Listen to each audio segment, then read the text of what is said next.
හරියටම නාන්ද දැන් අපිගේ සත්තුන්ගෙන් වන හානි තියෙනවනේ අපිට ඒ වෙලාවේ ශනිකව හිතට පහළ වෙනවා මූ මරන්න ඕන මෙහෙමයි හරි මේ කියලා ඒක සම්පූර්ණයෙන් වැරදි. සබ්බපාන භූත හිතාය අනුකම්පාදාය පන්නෝන. ඒකට අපි මෙත්තා ඔය ගස් හැදුව දැන් අපි හිතමුකෝ ඔය රිලව් වෙලා එනවා කියලා. ඔව්. සමහර විට ඔය වර්ග ගහ කොස් ගහ හිටවුව පුද්ගලයා තමයි අද රිලෙක් වෙලා ඉන්නේ. ඒතකොට ගානේ හරියද? නෑ ඒකට අපි මෙත්තානුස්සතිය වැඩුවත් මෙත්තානුස්සතිය වැඩුවොත් ණය තියෙනවා නම් ණය නැත්නම් එයාට කන්න බෑ. මෙත්තානුස්සතිය වැඩුවොත් ඔබේ භෝගේ ආරක්ෂාවේ ඒකට ඒ රිලවුන්ට ණය නැත්නම් කන්න බෑ.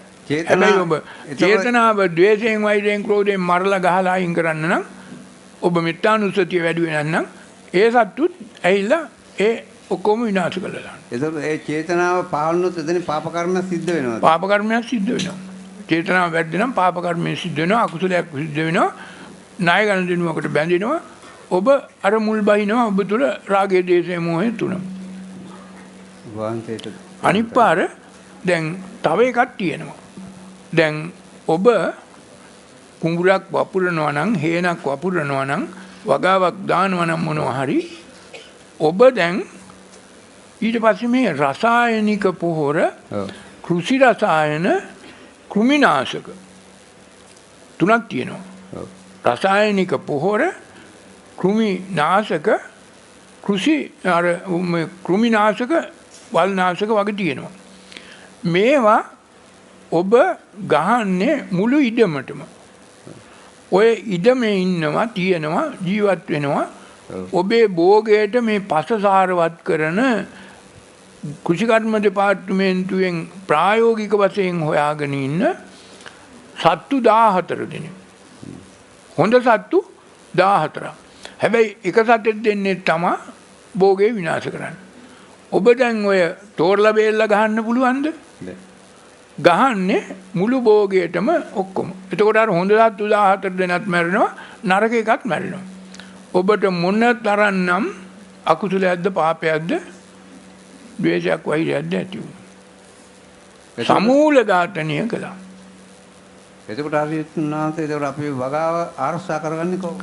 ඒක දැන් 1965ට 68ට ඉස්සෙල්ලත් ওই වගාවල් ආරක්ෂා කළාද? කෑවද මිනිස්සු? ඇන්දද? ওই රසායනික බෝර තිබුණාද? ඒ කාලේ අපේ සීයලා ආච්චිලා කුඹුරක් වැපුරුවාම ලොකු කුඹුරක් පොඩි මලියක්ද සත්තුන්ට වෙන් කළා. අදකෝ අද අඩු ගානේ වී කරලක්වත් සත්තුන්ට වෙන් කරන්න. මොන තරම් අර සබ්බපාන භූත හිතාය අනුකම්පාදාය පන්නෝ නැද්ද? අනිත් පාර ඒ කාලේ අපි මේ කුෂිකර්ම දෙපාර්තමේන්තුවේ මෙතන ඉන්න අයත් ඉන්නවා.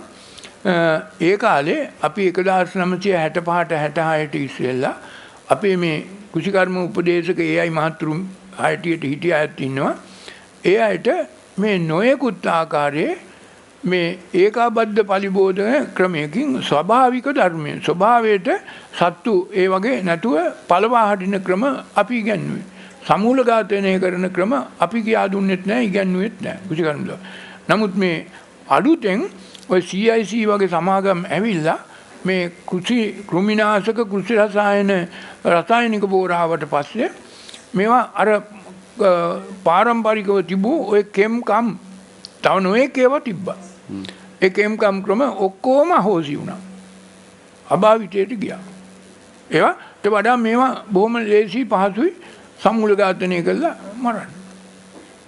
ඒක නිසා අර අපි 1960 ගණන් වෙනකන් සතවර්ෂ ගානක් අපේ මිනිස්සු භෝග වගා කරලා කෑව බිව්ව ක්‍රමය වෙනස් වෙලා දැන් අලුත් ක්‍රමයකට ඔය ග්‍රීන් රෙවොලූෂන් එකෙන් අපිට පරිවර්තනය වුණා. ඒක නිසා හැම මිනිහෙක්ම මේ කුඹුරු වගා කරන භෝග වගා කරන සියලු දෙනා ලොකු පාප කර්මයකට කර ගැහුවා. ඒකයි උනේ.